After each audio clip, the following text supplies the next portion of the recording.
Desarrollo fonético, vocálico y consonántico. Mi nombre es Leslie Gómez y hablaré sobre los elementos fonéticos del lenguaje verbal. Los diferentes mecanismos que entran en funcionamiento en el aparato fonador son registrados, controlados y dirigidos por el sistema nervioso, específicamente por el cerebro. La laringe es el aparato productor de la voz, la estación terminal donde permite que la persona que habla exteriorice su manera de ser, su cultura, sus condicionamientos, su biotipo y su personalidad. Los elementos básicos del sistema fonético del lenguaje son los fonemas, los cuales son los que discriminan el significado de las palabras y también las diferencias entre los idiomas. Estos fonemas se dividen en dos grupos, las vocales y las consonantes. En este caso hablaré de las vocales. A, E, I, O, U. Estos fonemas se forman cuando el aire que hace vibrar las cuerdas vocales pasa libremente por la boca, sin otra modificación que una mayor o menor abertura de esta. Lo único que se produce en estas emisiones vocálicas es simplemente un modelamiento adecuado de la boca, la lengua, el velo del paladar, la mandíbula u otros, produciéndose estos distintos sonidos. Las vocales se dividen en dos tipos. Están las vocales orales, la A, E, O, donde el velo del paladar entra en contacto con la parte posterior de la faringe y la abertura entre la lengua y el paladar se mantiene abierta para la A o semiabierta para la E y O.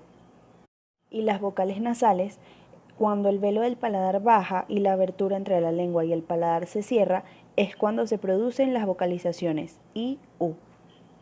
Mi nombre es Catherine Colmenares y yo les voy a hablar sobre las consonantes. La pronunciación de este fonema no se da sin las combinaciones de las vocales. A su vez, este fonema se clasifica según algunos aspectos en punto o zona de articulación. Se toman en consideración los lugares de la boca donde se conectan o estrechan los organismos articularios para la producción de los sonidos.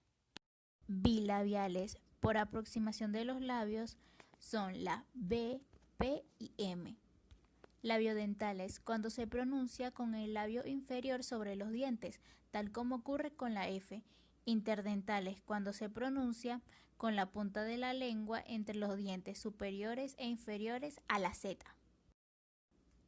Linguodentales, cuando se pronuncia con el ápice de la lengua sobre los dientes, son la T y la D.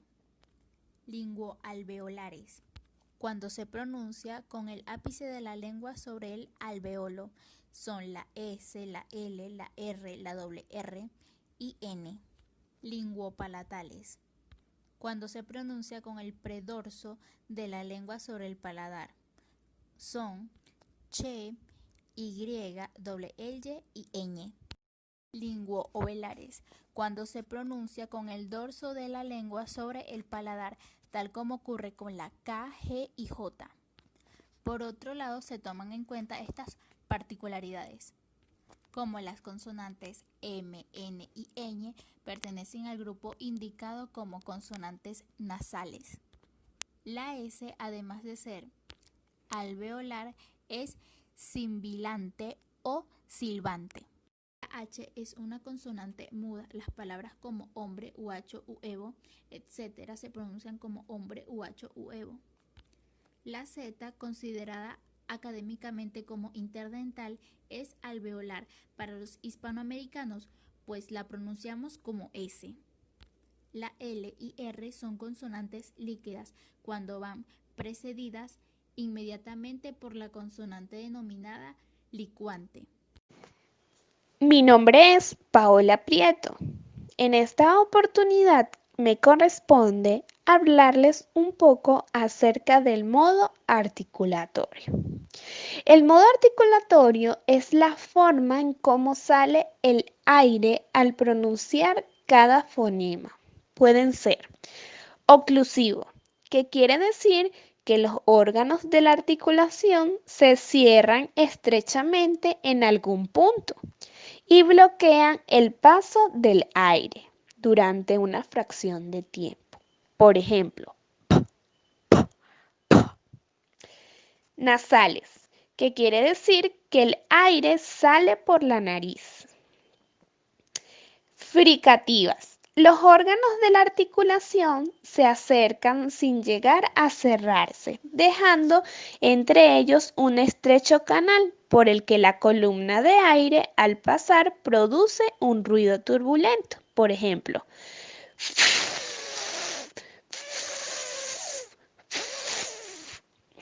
africada. Son articulaciones dobles, puesto que vienen a ser la concatenación de dos articulaciones simples sucesivas. Por ejemplo, laterales, que quiere decir que el aire sale escapándose de los laterales de nuestra boca. Vibrantes. Su articulación presenta fases alternativas de pequeñas oclusiones, seguidas de pequeños momentos de similares características a las vocales. Por ejemplo, ara, ere, are, aro, oru. O también puede ser de vibrante múltiple. Rrr, rrr, rrr. Mi nombre es Andrea Baclini y voy a hablar de el niño y la adquisición del sistema fonético. La mayor parte del desarrollo fonético en el niño tiene lugar durante los 3 primeros años de vida, etapa en la cual el aprendizaje es mucho mayor debido a la gran plasticidad cerebral. En este proceso desempeñan un papel importante los padres, quienes con sus vocalizaciones van ejerciendo una gran influencia en el inicio del patrón lingüístico y los componentes fonéticos del habla del niño. Para esta adquisición fonológica, el niño precisa oír, discriminar y ver lo que ocurre cuando emite ciertos sonidos.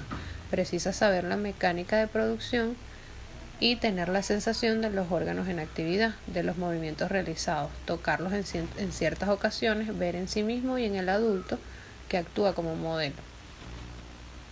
Por otro lado, para que note que su laringe funciona, basta que ponga la palma de la mano encima de su cuello por la zona del tiroides y pronuncie la A en forma prolongada.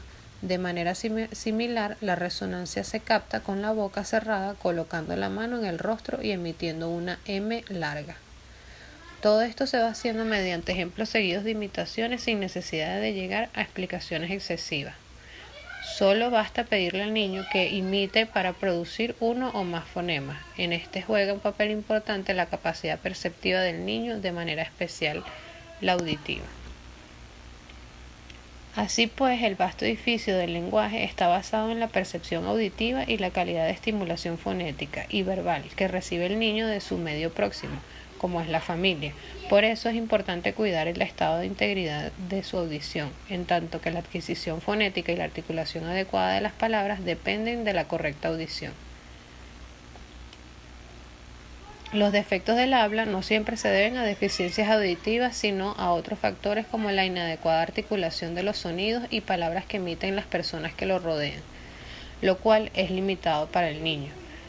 De ello, los padres, al estimular lingüísticamente al niño, deben usar un lenguaje claro y bien articulado, facilitando la discriminación de los fonemas en forma correcta, de modo que aprenda a expresarse y comunicarse con un lenguaje claro.